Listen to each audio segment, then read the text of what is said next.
Selamat datang di video keempat dari bagian 5. Video ini akan membahas kesalahan dan keterbatasan generatif AI, teknologi yang semakin populer untuk mendukung berbagai kebutuhan, seperti menjawab pertanyaan, menghasilkan teks, atau membantu pembelajaran.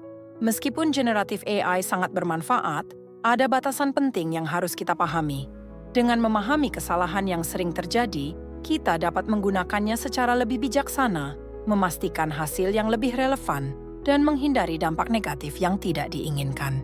Penting untuk memahami kesalahan dalam generatif AI karena teknologi ini tidak selalu menghasilkan informasi yang sempurna. Dalam banyak kasus, kesalahan dapat berdampak negatif pada pengambilan keputusan, baik dalam pendidikan, penelitian, maupun tugas sehari-hari. Misalnya, jika generatif AI memberikan informasi yang salah tentang statistik suatu penelitian, hal ini dapat menyebabkan analisis yang keliru. Dengan mengetahui batasannya, kita dapat lebih kritis dalam memanfaatkan teknologi ini dan memastikan hasil yang akurat untuk mendukung keputusan yang lebih baik. Generatif AI seringkali menghadapi beberapa jenis kesalahan utama yang perlu kita pahami. Pertama adalah kesalahan logika, di mana AI memberikan jawaban yang tidak masuk akal atau tidak sesuai dengan fakta yang diminta. Kesalahan ini sering muncul karena AI tidak memiliki pemahaman mendalam tentang dunia nyata, tetapi hanya mengolah data berdasarkan pola pelatihan. Kedua, AI sering gagal memahami konteks. Jika Anda memberikan prompt yang ambigu atau terlalu kompleks, respons yang diberikan AI bisa saja tidak relevan atau bahkan salah arah. Terakhir, generatif AI terkadang menghasilkan informasi yang tidak konsisten. Misalnya, jika Anda meminta AI memberikan jawaban untuk pertanyaan yang sama beberapa kali, hasilnya bisa berbeda-beda, menunjukkan bahwa AI tidak selalu menghasilkan jawaban yang stabil.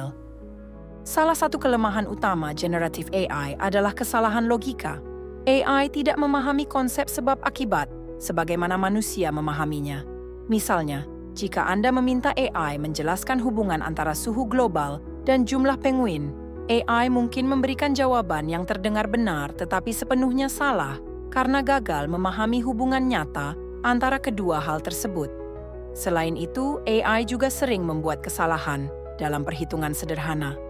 Sebagai contoh, jika Anda mengetikkan hitung 125 plus 374, hasilnya mungkin benar, tetapi pada kasus lain, AI dapat memberikan angka yang tidak masuk akal, terutama jika konteks prompt terlalu kompleks.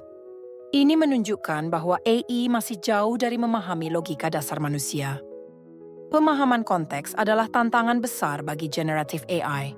AI bekerja berdasarkan data yang dimasukkan oleh pengguna, tetapi jika data atau prompt tersebut ambigu, AI mungkin memberikan jawaban yang tidak relevan atau salah arah.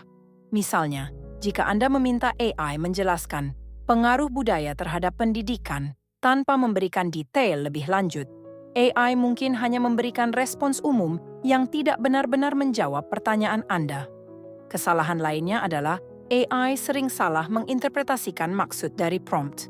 Jika Anda meminta AI membuat laporan singkat, tetapi tidak menentukan batas kata, AI bisa memberikan respons yang terlalu panjang atau terlalu pendek. Informasi yang tidak konsisten sering muncul karena generatif AI bergantung pada data pelatihan yang tidak selalu terstruktur dengan baik.